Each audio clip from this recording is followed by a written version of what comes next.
Pearson, how you make your importance felt in the house is up to you. Try what I am telling you to do. It could be a good fortune or it could be a bad one. It all depends on you now. Make up your mind and there it is. Yes, thank you, Mrs. Fitzgerald. Listen to me, Mrs. Pearson. Put your foot down once and for all and be the mistress of your own house and the boss of your family. That's easier said than done. Besides, I'm so fond of my husband and children. Even if they are so thoughtless and selfish, they don't mean to be. Maybe not, but it would be better for them if they learned to treat you properly. Yes, I suppose it would, in a way. You run after them all the time, take their orders as if you were the servant in the house. Stay at home every night while they go out and enjoy themselves. Husbands, sons and daughters should be taking notice of wives and mothers, not giving them orders and treating them like dirt. I suppose you are right. Oh, goodness gracious! Look at the time. Nothing ready, and my husband and children will be home any minute. Let them wait or look after themselves for once. This is where your foot goes down. Start now. Mrs. Fitzgerald, I know you mean well. In fact, I agree with you, but I just can't. Then let me do it. But I don't understand. You couldn't be me. Let me show it to you, dear. Give me your hands and keep quiet for a minute. Just don't think about anything. Now look at me. Asharata lam, Asharata dum, Asharata lam dum puna. See what I mean here? Oh, it's happened? Of course it's happened. Very neat. Didn't know I had it in me. Mrs. Fitzgerald, George and children can't see me like this. They aren't going to. That's the point. They will have me to deal with. But what if we can't change back? It would be terrible. Oh, stop worrying. It's easier changing back. But what am I going to do now? Go into my house for some time and enjoy the television show.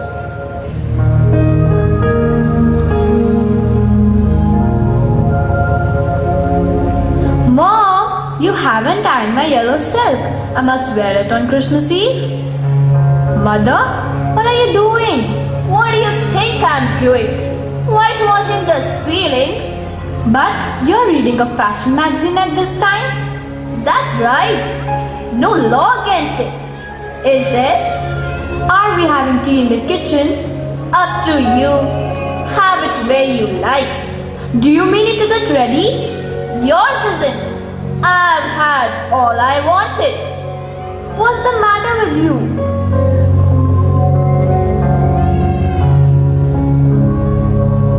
Hello, Mom. Tea ready? No. Why not? I couldn't bother. Mom, feeling off color or something? Never felt better in my life.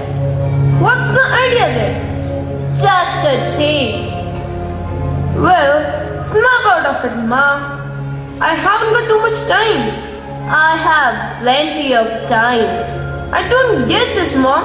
What's going on? Changes? You look terrible.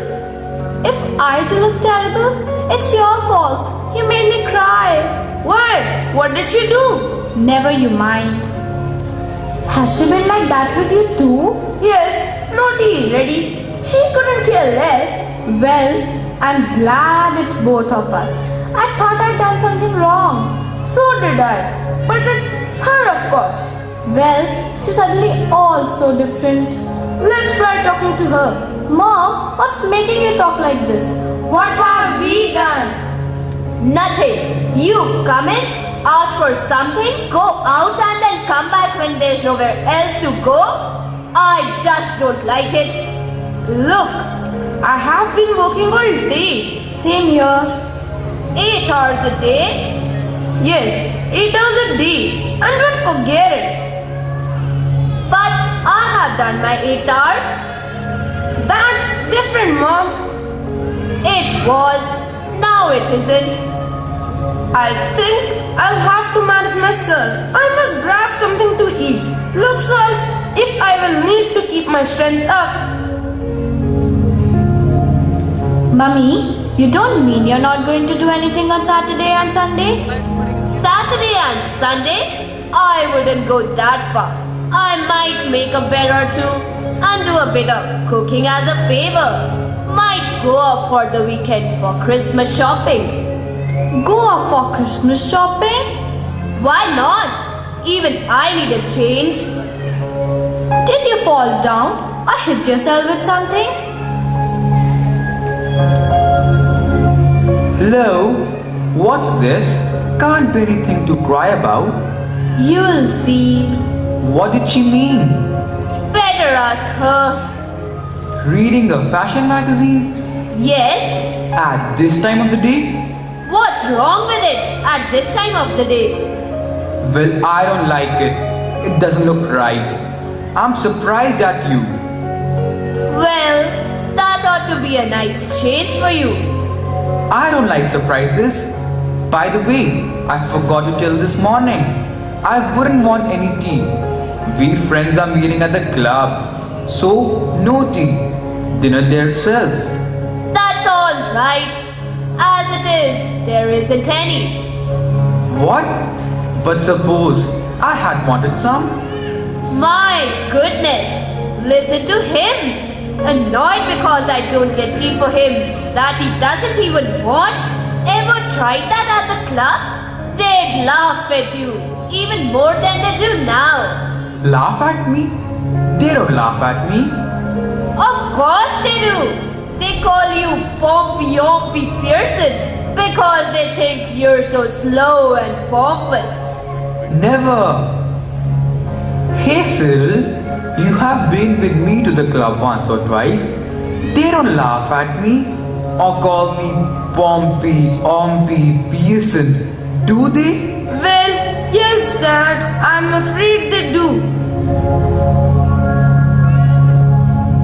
Now, you shouldn't have told him that, Mom. That's not fair. You have hurt his feelings. Mine too. Oh, that's all right. Sometimes it does people good to have their feelings hurt. If your father didn't go to the club so often, perhaps they would stop laughing at him. I doubt it. Might be for me. I'll see. It's that silly old bag from next door, Mrs. Fitzgerald. You don't want her here, do you? Certainly I do. Ask her in. And don't call her a silly old bag. She's a very nice woman with a lot more sense than you'll ever have.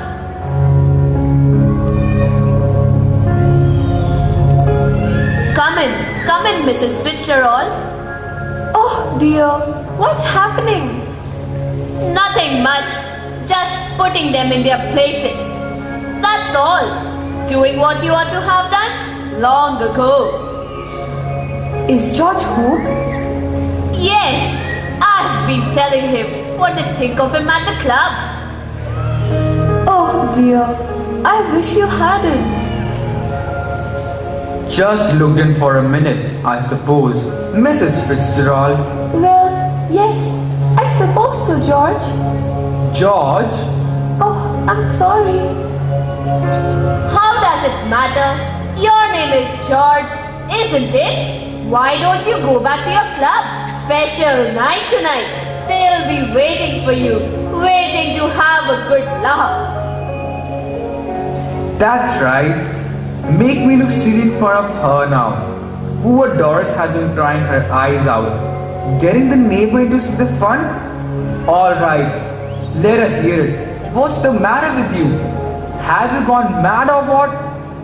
If you shout at me again like that, George Pearson, I will not keep quiet. Alright. Hello, Doris dear. Hello, Mrs. Fitzgerald. I thought you were preparing for the Christmas party. What's that to do with you? Stop that! No, it's alright.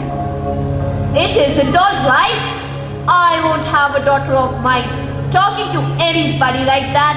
Now answer Mrs. Fitzgerald properly, Doris, or go upstairs again. Don't look at me. I give up. I just give up. Now that's enough. Listen, you two. I want to have a private little talk with with Mrs. Pearson. I'm glad somebody can, because I can. Come on, Doris.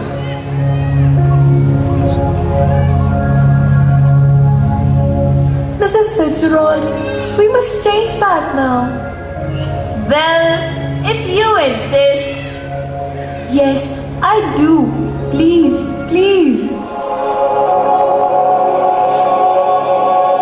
Asharata dum. Asharata lam. Asharata lam dum bona.